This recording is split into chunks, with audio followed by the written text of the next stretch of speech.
बोले भक्तवत्सल भगवान की जय, राधा रमण लाल की जय, श्री हनुमान जी महाराज की जय, जगत जननी गौ माता की जय।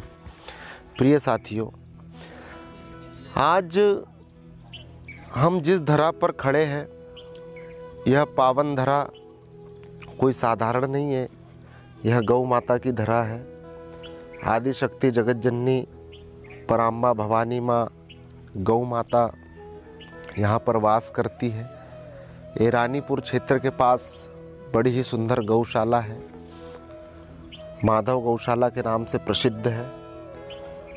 तो यहाँ पर श्री भागवत जी की कथा कल से आरंभ हुई है। बहुत श्रद्धालु भक्त आए। कई ब्राह्मणों का भी यहाँ सादर सत्कार नमन किया गया। कलश यात्रा बड़ी भव्य निकली। कन्याओं का पूजन किया गया और कल से भागवत जी की कथा यहाँ पर स्थापित हुई। आज द्वितीय दिवस में हम लोग प्रवेश करेंगे। ठीक 2 बजे से लेकर के 5 बजे तक कथा होगी भागवत जी की। तो मेरे लिए बड़ा परम सौभाग्य का विषय कि मुझे गौ माता की शरण में कथा करने का शुभ अवसर प्राप्त हो रहा है। यह मेरे जीवन में प्रथम बार ऐसा हो रहा है कि गौ माता की शरण में मुझे कथा करने का अवसर प्राप्त हुआ। अभी तक के तो सामान्य जन समुदाय के लिए कथा करी, लेकिन यह पहली कथा मेरे जीवन की ऐसी है जो मैं गौ माता को सुनाने के लिए कर रहा हूँ। और मैं क्या कर रहा हूँ, कोई भी वक्ता हो, कोई भी व्यास हो, वो तो एक बांसुरी की तरह बैठता है व्यासपीठ के ऊपर, लेकिन उसमें फूंक तो श्री ठाकुर जी ही देते हैं और उन्हीं की कृपा मार्गदर्शन से हम कह पाते हैं जो कुछ भी कहना। तो ये बड़ी सुंदर धरा है। बड़ा अद्भुत प्रकृति का यहाँ पर हम आनंद ले रहे हैं। प्रकृति भी हमारी माँ है भक्तों, तो प्रकृति की भी रक्षा कीजिए। अधिक से अधिक वृक्षों को लगाइए। और जैसे हम एक छोटे से बालक का लालन पालन पोषण करते हैं, उसी प्रकार हम जब वृक्ष लगाए तो सिर्फ वृक्ष लगाने से कार्य नहीं होगा।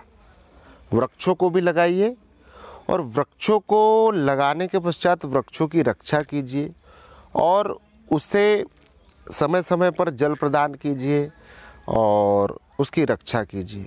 जानवरों से बचाइए, पशुओं से बचाइए और सुंदर सुंदर वृक्ष लगाइए अपने जीवन में और प्रकृति का आनंद लीजिए और प्रकृति के साथ जीना सीखिए। जो व्यक्ति प्रकृति के साथ जीता है वो सदैव स्वस्थ रहता है। और शास्त्र कहता है कि पहला सुख निरोगी काया, दूसरा सुख कुछ घर में माया, तीसरा सुख वचन सुत नारी, चौथा सुख पुत्र आज्ञाकारी। अगर ये 4 सुख जिस व्यक्ति के घर में होते हैं, वह घर स्वर्ग से बढ़कर के माना जाता है। तो इन चारों सुखों में सबसे सर्वश्रेष्ठ सुख बताया गया है निरोगी काया। अगर हम शरीर से स्वस्थ है तो हर कार्य करने में हम सक्षम हैं, और अगर किसी प्रकार का रोग हमारे शरीर में है तो हम कोई भी कार्य करने में समर्थ नहीं है। कहीं ना कहीं बाधा बन के रोग प्रकट होगा।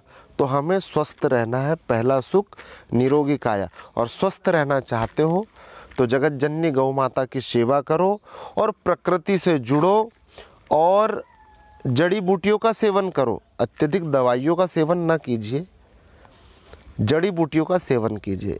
अगर किसी प्रकार की कोई बीमारी से आप ग्रसित हो तो प्रकृति में ऐसा कोई भी रोग नहीं है जिसकी दवा ना हो। हर रोगों की दवाएं प्रकृति में अवेलेबल है आयुर्वेद के माध्यम से। तो आप दवाएं जब भी कराएं तो आयुर्वेदिक दवा लें, जड़ी बूटियों की दवा लें। तो प्रकृति के साथ जिए। मित्रों, आज के समय में मैं देखता हूं कि एक डॉक्टर वह होता है जो एक सर्जन होता है जो सर्जरी करता है। MBBS डॉक्टर होते हैं, कई आयुर्वेदिक डॉक्टर होते हैं। लेकिन आज के समय में सबसे अत्यधिक डिमांड अगर किसी डॉक्टर की हो रही है तो प्राकृतिक रूप से जो चिकित्सालय देता है हमको, एक प्रकार से कह सकते हैं कि प्राकृतिक चिकित्सा। तो ऐसे डॉक्टरों से आप सलाह लीजिए तो वो प्रकृति के माध्यम से जो भी इलाज होगा वो आपको बताएंगे। तो आप अपने रोगों का, जैसे आज हमारे बीच में एक डॉक्टर साहब हैं, वागदरे डॉक्टर साहब हैं, वो प्राकृतिक चिकित्सा की पढ़ाई कर रहे हैं। तो उन्होंने मुझे भी कुछ समस्याएं हैं, मेरे भी शरीर में कुछ, क्योंकि आज के समय में कोई व्यक्ति ऐसा नहीं है जिसको रोग ना हो। हर व्यक्ति रोगों से ग्रसित है। तो मैंने उनसे सलाह ली तो उन्होंने मुझे बड़ा सुंदर उसका उत्तर दिया, मेरे रोग का निवारण बताया कि पंडित जी आप प्राकृतिक चिकित्सा के माध्यम से अपना इलाज कराइए तो आपको ज़्यादा बेनिफिट होगा, ज़्यादा लाभ होगा। तो मैं आप लोगों से यही निवेदन करना चाहता हूँ कि प्राकृतिक चिकित्सा को आप आगे बढ़ाइए और दवाई गोलियों पर ज़्यादा न जिए, प्राकृतिक चिकित्सा के माध्यम से अपना जीवन जिए, रोगों को ठीक करें और प्रकृति से प्रेम करें। आप सभी बंधुओं को जय श्री कृष्णा, राधे राधे।